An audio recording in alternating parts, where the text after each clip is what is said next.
So it's that time of the week again where I'm doing a little bit of a news of the day kind of video, and I'm doing this on an international break. And the biggest news of this week actually happened yesterday, where Orlando City announced that they have fired James O'Connor after he has been in charge of the manager and the head coaching role of Orlando City just 1.5 years. And when I found this news out, I was going to do a single video talking about this, but obviously since I was so busy in the last couple of days, I wasn't able to do that. And that I'm actually really shocked about this news. I thought that he was going to maybe give Vin one more year to try to get this team into the playoffs, and that I think, you could say that he still technically don't have most of the players that he needs to build his team so that he can get this team to the playoffs right now. And that the other issue that I have with this firing is that is now 3 head coaches that Orlando City has fired in just 5 seasons that they're in MLS, and that they're about to approach their 6th season in MLS by hiring their 4th head coach. And whenever you see a team that has that many head coach in that short of a period, you know that there is some instability in this club. And there is no doubt that there is a lot of instability with this club right now. And that it just gets to a point where when you fire so many head coach in a short amount of time, and especially when you are not doing very well and haven't made the playoffs in all those years, something tells me it's not the head coach is the reason why this team is bad. Something tells me that it also has to do with the ownership and the front office, and I know there's been Orlando City fans that are not happy with the ownership and that they feel like they need to have a change of ownership and a restructure in the front office, and I don't disagree with them. I mean, I feel like it's clear that, if you are getting it wrong so many times in terms of hiring the right head coach to lead you to your first ever playoff berth, then something tells me somebody in that front office is clearly inept, and that there needs to be someone in that front office to be gone and try to reshuffle so that they can make sure that they finally actually hire the right head coach. So, yeah, I'm very surprised about this news. I know there are some Orlando City fans that say that they're not surprised about this because he hasn't do very well. But at the same time, I feel like, when you are getting a new head coach, you need to give him time. I mean, I feel like MLS is just getting to a point where this has started to look like those European League and looks like the Premier League where, after 1 year, if the coach is not delivering, the fans obviously are absolutely pissed off. Now, there are times where I think that there's exception where fans are right to be upset about how the coach is running the team, and that unless if it's a coach that is just completely inept, and as a Quakes fan, I experienced that 2 years ago when Michael Starhay was taking charge of the team, and that he was definitely completely inept, and that he only ended up winning 4 games with the team in the entire season. Unless it's in that extreme cases, I feel like coaches should get more time, and that I think he needs time to, of course, try to put his philosophy into his team, and also try to reshuffle the squad and get rid of the dead weight that was leaving the old head coach, and bring in some of his guys in the squad so that he can, of course, now have his squad and his philosophy going to make the team successful. And that is exactly what Orlando City isn't really thinking about. I mean, it feels like they just want to right now hopefully finally hire the right head coach, and that maybe they, of course, would go on a playoff run. I mean, I understand they're desperate to try to get their first ever playoff berth, and especially with Miami coming into the league next season, I'm already hearing there's some Orlando City fans that are starting to jump the ship and want to support Miami instead because of how bad things have gone. But I just feel like this is just, again, this club just seems like they are very unstable, and that,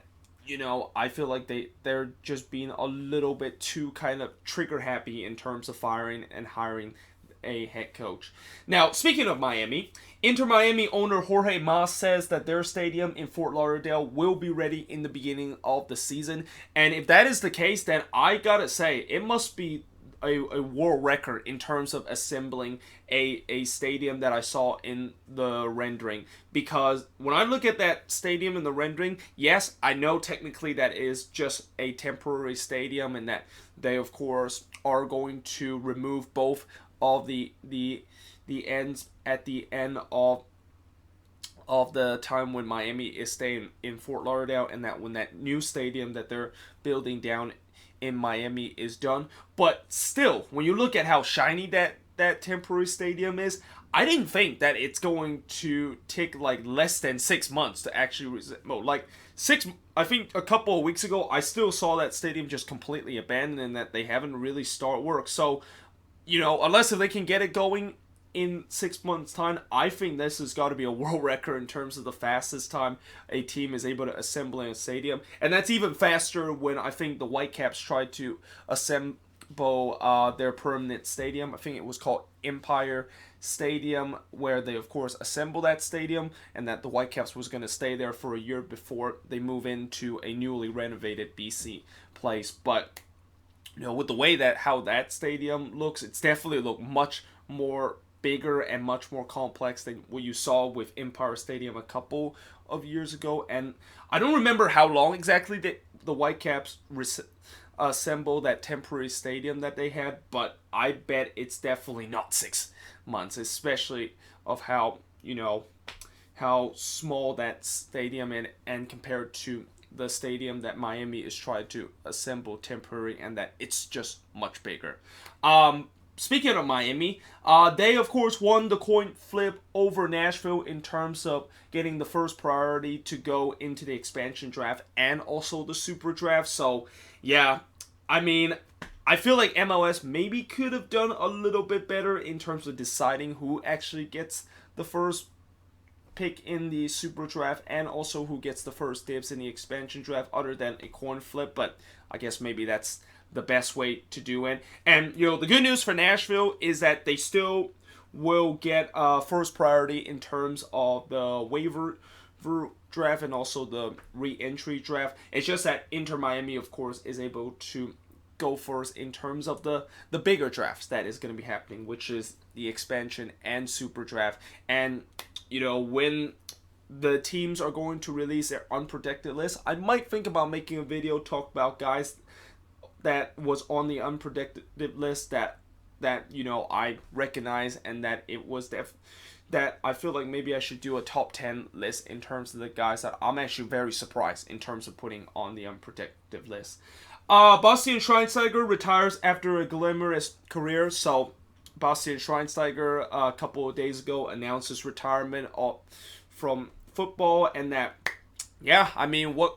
else can you say about this guy that hasn't said before? I mean, he has basically won everything that you could win as a soccer player, and that he basically won the World Cup, the Champions League, the Bundesliga. Didn't quite win MLS because of the way how I feel like when he came to the Fire kind of really mismanaged him, and that I don't understand why all this year they decided to put him in a center back role for most of the game, even though he was never a center back during his illustrious career in this time. So yeah, it's unfortunate that they kind of mismanage him, but at the same time,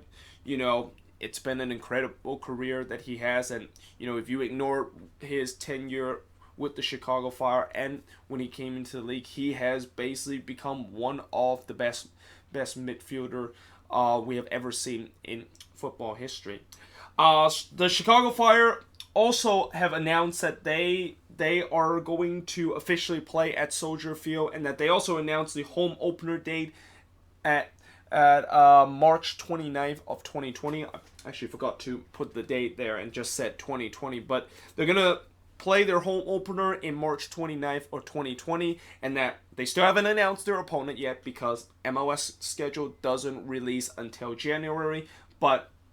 they announced that of course will be the day for the home opener, and it's going to be interesting to see how many people are going to attend that game, and whether or not if the Fire is going to try to go all bowl in terms of opening up Soldier Field. I mean, there's no doubt that they're going to have to tarp some of the upper deck seat, because I doubt there's going to be every single day where there's going to be like 62,000 Chicago Fire fans that's going to watch this team every single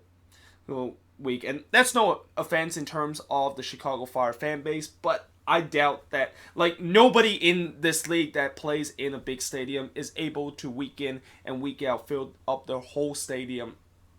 like that. The closest probably with Atlanta United, but Atlanta, they also had to close their upper deck a couple of time, and that goes to say with the Seattle Sounders, where pretty much throughout the season they kind of close the upper deck, and when they kind of go full bowl, which technically when I look at some of the games that they gone full bowl, it's not really full bowl. Like, you can still see some section that is tarped off whatsoever. So I'm guessing maybe you could kind of say, well, we say it's full bowl, but it's technically partially full bowl. That is. So, yeah, it's going to be interesting to see whether or not if the Fire is going to just not tarp off the upper deck and actually maybe have 62,000 people show up in their first ever game. Well, not their first ever game, but their return in terms of playing a MLS match at Soldier Field, because this is the third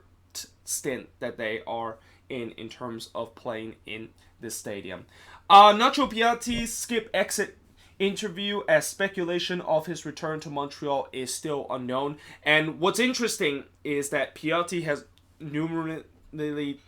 numerously talked about how he wants to stay at Montreal, and that the team seems like they're rumored that they have of course picked up his contract, but there's still no official word that Ignacio Piatti is going to be back next year, and that because of him skipping this exit interview, where I thought maybe this was the time where he's going to announce whether or not if he's staying with Montreal or not. Yeah, this just going to continue to grow in terms of speculation, and I hope Nacho Piatti does stay with the Impact, because, as I said he wants to stay with the team, but at the same time, it's going to be really up to how the Impact front office is going to do, and that, are they going to really pick up his contract and hope that he, of course, stay with this team for another season. Brian Fernandez has voluntarily entered the league substance abuse drug program as well. It's not drug program; it's actually substance abuse behavior health program. That's the full name, and that he, of course, will not be part of the Timbers team that is going to be making the playoffs and playing in that first round game against RSL until the doctors, of course, clear that. And, this is definitely unfortunate that, we see another kind of top striker in this league has to voluntarily go into this program because of some issue. We already had earlier this season when Fernando Audi has to enter that program, although technically he didn't enter it voluntarily. He had to enter that program because he, of course, got a DUI earlier this season. And then also Diamande entered that program a couple of months ago, and now Brian Fernandez is the latest known striker to go into that program. And that, in some way, I'm kind of not surprised the fact that he decided to voluntarily enter that program, because we know that when he was signed with the Timbers, he had a lot of issue with drugs when he was young, and that it seemed like as much as the Timbers thought that whole issue has pretty much cleared up and that he has kind of come clean a little bit, that doesn't seem like it has been the case, and that's why he decided to join this program and hope that this can help get his playing career back on track. Vancouver is linked with signing Chelsea striker Olivier Giroud, despite he want to play in LA, Miami, DC, New York, or Chicago. So, the Whitecaps are trying to go big in terms of their attacking signing by getting French World Cup champion Olivier Giroud and current Chelsea striker Olivier Giroud, which, is a guy that he hasn't really been playing a lot for Chelsea, and that there was a rumor that since he is getting to hit the wrong side of 30, that maybe he's going to come to MLS. But,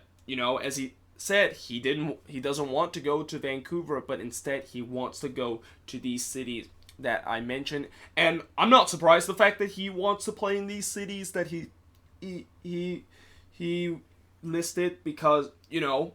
these cities are where most of these kind of big European name usually goes. I mean, LA, we've seen a couple of big European name, with the latest with Zlatan. Miami, obviously a new franchise. Won't be surprised if David Beckham want to give Olivier Giroud a call so that he can, of course, join his new team. DC, obviously with Wayne Rooney. New York, David Villa, Frank Lampard, Andrea Pirlo, Thierry Henry, all these kind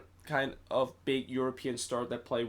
either with the Red Bulls or NYCFC. And also Chicago, who recently, Bastian Schweinsteiger, who just retired a couple of days ago, is another their name that a big European star player wants to go to that team. And speaking of Chicago, I won't be surprised if Chicago is the leading candidate in this signing besides Vancouver, because, with them having one of their superstar retiring, are they going to think about getting another well-known name into their squad so that, with them moving into this new stadium, it's going to get some butts in the seats and it's going to get the attendance go a little bit higher. Because remember when Bastian Schweinsteiger come to Chicago, and that Chicago was actually being a very decent team for the first time in a while, there was a lot of people that was going to Chicago Fire games. So I wonder, is that going to be the same case when they decided to maybe even sign Olivier Giroud? Although at the same time, I don't know if that actually makes sense, considering I think Chicago is already pretty stacked in terms of the attacking talent. I don't think they really need to think about getting a striker, as the main problem that they're having is defense and also in the midfield. But moving on, in terms of the news of the day episode, as I'm going to be talking about a couple of guys that have got contract extension during this week's, and these are pretty well-known names in MLS that got contract extension, and that in many ways these guys definitely deserve the contract extension that they got. So first of all, we got Atlanta extending Miles Robinson contract to 2023. Then NYCFC does the same, except they are extending Maxi Morales' contract to 2021. And then today it was rumored that FC Dallas has extended Paxton Pomykal contract to 2024. And when you look at all three of these extension contract, obviously the one that I'm kind of a little bit surprised that got an extension is Dallas decided to extend Paxton Pomykal contract, because I thought Pomykal was going to go over to Europe and start to take it to the next level when he, of course, go to Europe and begin his playing career there. Now, obviously, he can still go to Europe if some of those European teams are come knocking, and that they of course give Dallas a hefty fee to try to buy him. Then that, of course, it could be the case. And then I guess when you look at some of these teams are trying to tie their young player on a contract, they want to make sure that not only they get to keep him for a couple of years, but if those big teams in Europe are coming knocking for those young players, at least they can sell them off of a profit. Whereas, if their contract, of course, expire, then they're going to have to let go of those players to go to Europe, and they are not going to get anything out of that profit. So I also kind of understand why exactly they decided to do that, even though I know some people are kind of really surprised the fact that some of these young players are locked into a big contract, even though all signs are pointing that it's getting to a point where they need to take it to the next level in terms of the development, and that, of course, is going to Europe. Victor Oriola has announced that he is going to leave FC Cincinnati, and that also today FC Cincinnati announced their roster situation where they decided to release a couple of guys in their roster. One of them, of course, is Victor Oriola. The other one is Roland Lamar, that is no longer with this team. But Oriola did announced it that he was leaving to FC Cincinnati, and you know, it's sad that it didn't really work out for him, because I really think when he was with Dallas, he was a guy that is not known to be very talented, but is always a guy that is very hard-working kind of player, and that I won't be surprised that he's going to get signed by another MLS team, and that they can, of course, use him as a little bit of a depth in terms of their team. And finally, to conclude the moving forward, or not the moving forward series, I'm started getting some of these series confused in my video, but the news of the week series and the news of the week episode today is that Carlos Vela, of course, wins Player of the Week for the 6th time this season, which is the most that any player has won Player of the Week award during this regular season. And I was actually kind of surprised when they announced the goal of the week, that his goal that got him the 32nd goal of the season was actually not the goal of the week, even though that was just an incredible goal, and that was a record-breaking goal of being the king of MLS in terms of goal score in a single season. But I guess I will also say this about the Goal of the Week award. I feel like I am not really going to talk about it heading into next season, because I've been hearing a lot of people saying that the Goal of the Week award seems to be very biased, and that it seemed like there are some big teams that clearly are just stuffing the ballot in terms of want to see them team to, or see their player getting the Goal of the Week. And at the end of the day, that doesn't really make this kind of fun, if that of course is the case, and that it feels like it's getting a little bit less reliance in terms of the fact that, or not reliance, but relevant in terms of the way that award goes. So yeah, I think starting next season, I'm not going to be talking about Goal of the Week, and that I'll just say that it was a great goal that he, of course, scored. But either way, guys, hope you guys enjoy this video. If you do, make sure you guys leave a like, smash that subscribe button, and yeah, I, of course, will see you guys next time.